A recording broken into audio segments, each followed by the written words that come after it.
Maduro'nun tahliyesi ya da kaçırılmasıyla beraber Küba çok ciddi bir şekilde zor duruma girdi ve abluka başladı. Küba'ya bir çıkarmada bulunmuş ve Küba bunu püskürtmüştü. Çinlerin burada telekomünikasyon ve istihbarat konularında ciddi yatırımları var. İzole edilmiş bir müze devletiydi. Şimdi rehin devlet haline geldi. Amerikalıların şimdi mi aklı başına geliyor?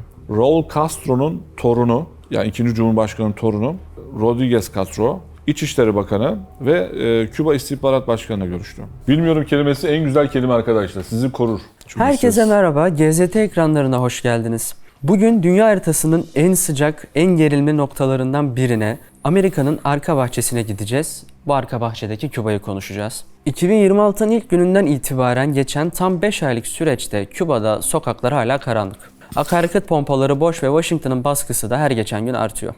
Dış politika analisti Hüsamettin Aslan hocamla merceğimizi Küba'ya çevireceğiz. Hoş geldiniz hocam. Hoş bulduk. İyi yayınlar diliyorum Sinan Bey. Aslında sonda soracağımı başta sorarak başlamak istiyorum. Trump yönetimi Küba'dan ne istiyor hocam? Küba ile ilgili analize geçmeden önce GZT kanalına abone olmanızı ve 3 milyon hedefe ulaşması için sizlerden de destek beklediğimizi ifade etmek isterim. Bir görünen konular var, bir görünmeyen konular var. Görünme anlamında ideolojik ve de Kasım ayında yapılacak seçimler için bir zafer hikayesine ihtiyacı var. Çünkü İran'da karizması çizildi. Dolayısıyla Küba'da bunu bir siyasi zafere, bir seçim kampanyasına malzeme olarak dönüştürmek istiyor. Birinci mesele bu. Görünmeyen konuda ise elektrikli otomotivlerle ilgili biliyorsunuz Donald Trump göreve gelir gelmez Panama'da, Venezuela'da, Ukrayna'da, Nijerya'da, İran son saldırılarında her ne kadar petrol gibi görünse de kritik mineraller, nadir toprak elementleri. Bunların ikisi de farklı şeyler. Dolayısıyla bu konuda Çin büyük oranda dünyadaki rezervlerin %80'ini domine etmiş durumda. Dolayısıyla elektrikli otomotivlerin bir temel bileşeni olan pil ve aküleri bir araya getiren 5-6 tane kritik nadir toprak elementi söz konusu. Ya da işte ham madde diyelim. Bunlar nikel, lityum, alüminyum, bakır, altın, bazı konulara göre değişiyor. Kobalt bir de. Dolayısıyla bununla ilgili bir arz problemi var. Dünyada bu rezervlerin, dünyadaki mevcut rezervlerin dünya ihtiyacı ile ilgili, dünyadaki ihtiyacının karşılanması ile ilgili ciddi bir arz problemi var ve Çin ve Amerika bu konuda ciddi bir savaş halinde, rekabet halinde. Dolayısıyla Çin büyük oranda parsayı kapattığı için Amerikalılar burada çok vahşi ve saldırgan bir şekilde Donald Trump politikalarıyla Çin'e karşı üstünlüğü kuramıyorsa bile bir dengeleme giriyor. İşte Küba'daki perde arkası gelişmenin, perde arkasındaki nitelikli konulardan biri nikel ve kobalt meselesi. Hocam Ocak 2026'da ne oldu da bir anda Küba hedef tahtasına oturtuldu? Aslında 2025'te başlayan bir süreç. Donald Trump'ın ulusal strateji belgesi, Donald Trump'ın ulusal güvenlik strateji belgelerinde işte tarihte Monroe Doktrini diye tabir edilen işte Batı Yarımküre'de yani kıta Amerika'sında Kuzey Güney burada herhangi bir üçüncü bir dünya ülkesine başta o dönemin egemen gücü kıta Avrupa'yı hedefliyor. Hiçbir ülkeye burada askeri, siyasi ve ticari anlamda bir üçüncü bir dünya ülkesi bu toprakları istemiyor. İşte Donald Trump'ın ilk 3 harfindeki Donald'daki Don, İşte Monroe'daki Reo ile beraber şimdi işte dönüyor. Don Reo doktrini diye tabir ettiğimiz şey 1820'lerde açıklanmıştı bu. Amerikan başkanından adından mütevellit. Burada Donald Trump'ın doktrini de Batı Yarımküre dediğimiz Amerika kıtasında kuzey güneyinde herhangi bir üçüncü dünya ülkesine başta Çin'in istihbarat çalışmaları olmak üzere, istihbarat ve ticaret çalışmaları ve faaliyetleri olmak üzere herhangi bir üçüncü dünya ülkesine alan ve faaliyet müsaadesi etmiyor. O yüzden Donald Trump Kasım'da göreve başladığında bu belgenin tamamında Latin Amerika'yı bu şekilde konumlandırmıştı. Zaten göreve gelir gelmez biliyorsun önce Panama Boğazı'yla başlamış ki orada Boğaz trafiğini bahane ederek Çin'e hedef almıştı ama Panama'da bakır madeninde Çin yatırımları hedeflenmişti. Yine Venezuela'da petrollü mesele ama Venezuela'da yine lityum yatakları, nikel yatakları yine hedefte. Benzer durum işte Göroğlan'daki meselede biliyorsun nadir toprak elementleriydi. Ukrayna'nın yine Rusya ile yaşanan o gerilimli bölgede yine nadir toprak elementleri olduğunu görüyoruz. İran'da her ne kadar konu petrol olsa da arka planda yine İran'da nadir toprak elementleriyle ilgili Çin'in yatırımlarının olduğunu biliyoruz. Ocak ayıyla beraber biliyorsunuz Venezuela, Küba'nın büyük oranda petrol karşılığında istihbarat, doktor ve eğitmen desteği aldı, adeta change yaptığı bir ülkeydi. Biliyorsunuz Maduro'nun tahliyesi ya da kaçırılmasıyla beraber Küba çok ciddi bir şekilde zor duruma girdi ve abluka başladı. Deniz ablukası. Daha sonra 1 Mayıs'ta Küba'dan ticaret yapan tüm ülkelere yaptırım yapılacağına dair bir açıklamada bulundu Amerikan devleti. Ondan önce de yine Küba'da ticaret yapan ülkelere %25'lik bir gümrük tarifesi, ek gümrük tarifesinin uygulanacağı dair bir açıklama. Mayıs ayında beraber devam eden bu gerilim ada ülkesinde çok ciddi bir şekilde bazı rakamlar %55'ine, bazısının %80'ine ulaşan şekilde elektrik kesintilerine neden oldu. Adeta Küba yalnızlıkla, açlıkla baş başa kaldığını biliyoruz. Bu anlamda işte bebek ölümlerinin arttığı, hastanelerde elektriğin sağlanmasından ötürü bazı ameliyatların gerçekleştiremediği, sivil hayatta işte buzdolabının çalışmamasından ötürü gıdaların bozulduğu, işte klimaların çalışmamasından ötürü yine günlük hayatla ilgili çok ciddi aksamaların yaşandığı, turizmden geçilen bir ülke olmasına rağmen birçok uluslararası seyahat şirketlerinin artık önemli destinasyonlarının liste, artık o yaz, kış artık neyse artık mevsimsel listelerinden çıkarıldığını biliyoruz. Dolayısıyla her halükarda 2026 açısından The Economist dergisine atıf yaparak söyleyeyim, %7.2'lik bir küçülme bekleniyor Küba'da. Dolayısıyla Küba coğrafi anlamda zaten ada bir devlet olmasından mütevellit Amerika'nın bu son yaptırımlarıyla beraber izole edilmiş bir müze devletiydi. Şimdi rehin devlet haline geldi. Hocam 13 Mart'ta Küba Devlet Başkanı Miguel Díaz-Canel kameralar karşısına geçti ve ilk kez Amerika ile diplomatik görüşmeler yapıldığını doğruladı. Evet. Tam da bu sıralarda Trump yaptığı bir açıklamada dostane devir dedi. Bu ne anlama geliyor? Şimdi şöyle, Küba Devlet Başkanı'nın yaptığı açıklamadan birkaç gün önce Küba açıklarında bir gemi battı. Burada birkaç kişinin öldüğü ya da öldürüldüğü söylendi. Bunun öldürülenlerin ya da geminin faaliyetiyle ilgili ya da işleviyle ilgili herhangi bir açıklama da bulunulmadı. Ama biraz arka planını irdelediğimiz zaman Küba'da istihbarat bilgi toplamaya çalışan Kübalı sürgünlerin ve bir Amerikalı asker ya da istihbaratçı eskisinin bunları koordine ettiği ama işte bu saldırıdan ötürü Amerika ile Küba arasında bir gerginliğin olduğu. Kübalılar işte burada bu geminin batmasıyla ilgili, vurulmasıyla ilgili Amerikalılarla ortak bir soruşturma komisyonu kurulmasını talep etti. Hemen arkasından Amerikalı Dışişleri Bakanları heyetleri Küba'ya gitti. Tabii Donald Trump'ın da Marco Rubio ile beraber Küba baskısının devam ettiği bir dönemde. İşte Küba Devlet Başkanı'nın yapmış olduğu açıklama bu tarafların ortak soruşturma komisyonu ile ilgili önermelerin ve görüşmelerin yapılması arkasından Dışişleri Bakanlığı yetkililerinin Küba'yı ziyaret etmesinden kaynaklanıyor. Dışişleri Bakanlığı yetkilileri Küba'yı ziyaret ettiklerinde 2-3 tane talepte bulundu. Uluslararası medyaya yansıyan ama birkaç tane talepler manzumesiydi. Kübalılar da bir iyi niyet göstergesi olarak birkaç adım attı. İşte kritik eşik burası. Bunların tabii bazısı uygulandı, bazısı hemen reddedildi, bazısı uygulama safhatında. Bunlar şunlardı. Mevcut Küba Devlet Başkanı Díaz'ın görevi bırakması, yerine demokratik yöntemlerle halkın seçtiği demokratik yöntemlerle seçilmiş bir yönetimin ihsas edilmesi. İkinci mesele, devrimden önce Amerikalı mülklerin durumu vardı. Buna Küba devleti el koymuştu. Oteller var, kumarhaneler var, işte çeşitli üretim yerleri var, şeker plantasyonları var. Yine Amerikalı şirketlerin Küba'da yatırımları var. Denizcilikle ilgili çeşitli yatırımları var. Dolayısıyla bunların hepsi Küba devletinin malı oldu. Bunların bırakılmasıyla ilgili talepleri var. Yine Amerika'da yaşayan Kübalı sürgünlerin, Kübalı göçmenlerin Küba'da yatırım yapmasına olanak sağlayan talepleri söz konusuydu. Kübalı siyasi muhaliflerin hapishanede olanların bırakılmasıyla ilgili talepleri vardı vesaire. Kübalılar bunların bir kısmını gerçekleştirdi. Bunlar da kolay değildi Küba açısından. Çünkü 1961 Domuzlar Körfezi diye yapılan bir çıkarmada 1500 civarı Kübalı sürgün CIA tarafından eğitilerek o siviller adeta bir nitelikli bir asker haline getirilmiş ve Küba'ya bir çıkarmada bulunmuş ve Küba bunu püskürtmüştü. Değerli izleyicilerimiz, Domuzlar Körfezi çıkarmasını anlattığımız 3D modellemeli içeriğimizi ekranın sağ üstünde çıkan karttan izleyebilirsiniz. Ama şimdilik yeni sekmede açın çünkü biz devam ediyoruz. Dolayısıyla Kübalı sürgünleri, Amerika'daki Kübalı sürgünlere, göçmenlere Küba'da yatırım yapılmasına izin verilmesi demek potansiyel bir Küba yönetime karşı bir kliyede ülkenize müsaade etmesine neden oluyor. Bu aynı zamanda bir ulusal güvenlik meselesi olarak Küba açısından tasarlanıyor. Bazı muhalifler serbest bırakıldı ama Küba'daki bütün muhalifler serbest bırakılmadı. Bu anlamda Kübalılar Amerikalılara bir iyi niyet adamı olarak bu görüşmelerin işte Donald Trump'ın bahsetmiş olduğu, işte Küba Devlet Başkanı'nın yapmış olduğu açıklama buralara atfedilen bir durum. Dolayısıyla Kübalılarla yapılan görüşmenin tarafların iyi niyetini göstermesi açısından bir şey olarak, bir müzakerelerin ilk adımı olarak değerlendiriyor. Hemen arkasından da zaten Dışişleri Bakanları yetkileri gitmişti. Amerikan Dışişleri Bakanlığı yetkileri de yine bu az önce yapmış olduğum açıklamaların birazcık daha genişletilmiş versiyonu Kübalılara sundu. Ama bunların hepsi kabul edilmedi. Hocam Mayıs ayına gelelim. Evet. Mayıs ayından itibaren Amerika Birleşik Devletleri köşeye sıkıştırma taktiğini neden bu kadar hızlandırdı? Şöyle, İran'da ciddi bir karizmayı çizdirme durumu oldu. Donald Trump'a Kasım ayında yapılacak olan seçimlere karizmayı kurtarmak, seçim kampanyası nitelikli bir malzeme sunmak, aynı zamanda komünist Küba, ideolojik anlamda Cumhuriyetçi muhafazakar Amerikan toplumu, Donald Trump'ın sosyolojisine denk gelen kitle açısından ideolojik bir karşıtlık olması sebebiyle seçim kampanyası nitelikli bir meseleydi.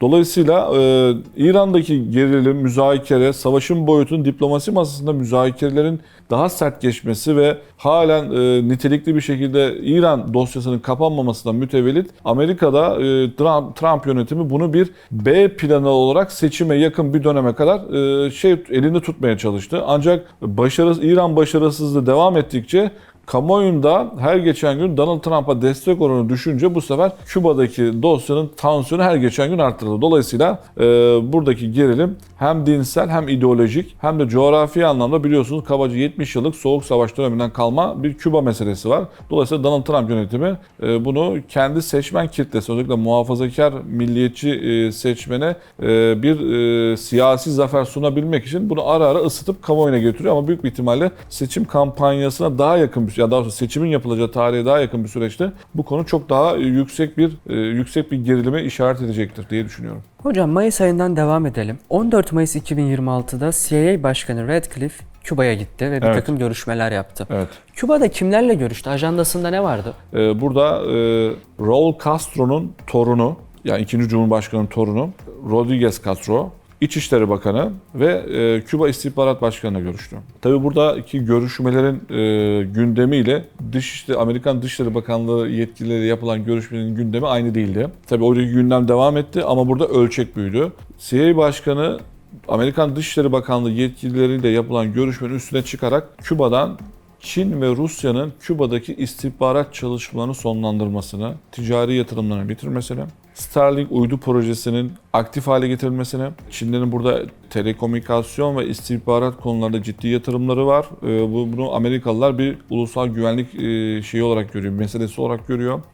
Bunun dışında Amerikan mülklerinin serbest bırakılması ile ilgili yine Dışişleri Bakanlığı yetkililerinin, bürokratların yapmış olduğu görüşmenin bir üstüne daha çıktı. Ve burada Küba rejiminde bir çatlak oluşturmak, ılımlı ve batı yanlısı kliği, yani Küba, Amerika'daki, Miami'deki ya Florida'daki Kübalıları kastetmiyorum. Küba'da yaşayan Kübalılar içerisinde ılımlı ve Amerika ile iş tutabilecek bir kliğe alan açmak için Katolik Kilisesi'ne ve STK'lara propaganda amaçlı $100 milyon bir yardım açıkladı. Buradaki temel motivasyon biliyorsunuz Küba'yı terör devleti listesine tanımlıyor Amerika Birleşik Devletleri ve yönetimi meşru görmediğini ilan ediyor Donald Trump. Bu görünür neden ama perde arkasında Katolik Kilisesi üzerinden ve STK'lar üzerinden Küba'da görüşülebilir, muhatap edilebilir çeşitli klikleri, oluşumları aktif güncellemekle ilgili yapılan bir görüşme. Tabi bu görüşme büyük oranda demeyelim ama başarısız geçtiğini söylememiz gerekiyor. Zaten 6-7 gün sonra da Amerika Birleşik Devletleri baskıyı arttırdı ve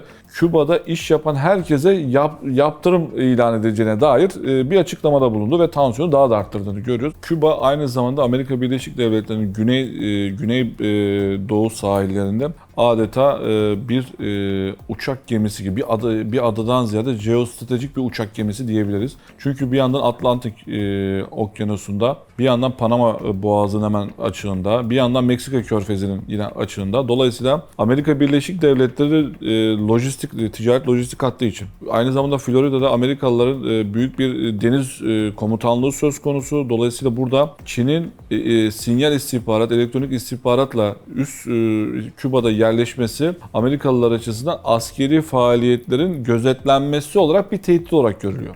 Bunun dışında limanlar, Küba'nın limanları ve turizm destinasyonu olması sebebiyle taşımacılık ve lojistik hatlarının o regülasyon dediğimiz fiyatlandırma meselesinde Küba biliyorsunuz kapital sistemin dışında olduğu için adeta sistemi bypass eden, fiyatları düşüren bir ülke durumunda. Dolayısıyla Panama Boğazı'nın açıklarında, Atlantik Okyanusu'nun hemen Amerika'ya yakın tarafında, Meksika Körfezi'nin hemen kesişme noktasında bulunması hem askeri hem ticari hem de lojistik açıdan Amerika Birleşik Devletleri için bir tehdit teşekkül ediyor. Çünkü Soğuk Savaş döneminde de biliyorsunuz bir füze krizi olmuştu. O zaman da Amerikalılar bunu kendi topraklarına en yakın yerde Sovyetlerin bir füze kapasitesi konumlandırması kendisine yönelik bir tehdit olarak algılamıştı. 21. yüzyıldayız. Tehdit algısı ticaret, lojistik, fiyatlandırma meselesiyle artık belli oluyor. Bunun dışında devam eden askeri tehdit de devam ediyor. Amerikalılar deniz kuvvetleri için, deniz kuvvetleri deniz istihbaratı açısından askeri faaliyetlerin Çin tarafından gözetlenmesini Küba'daki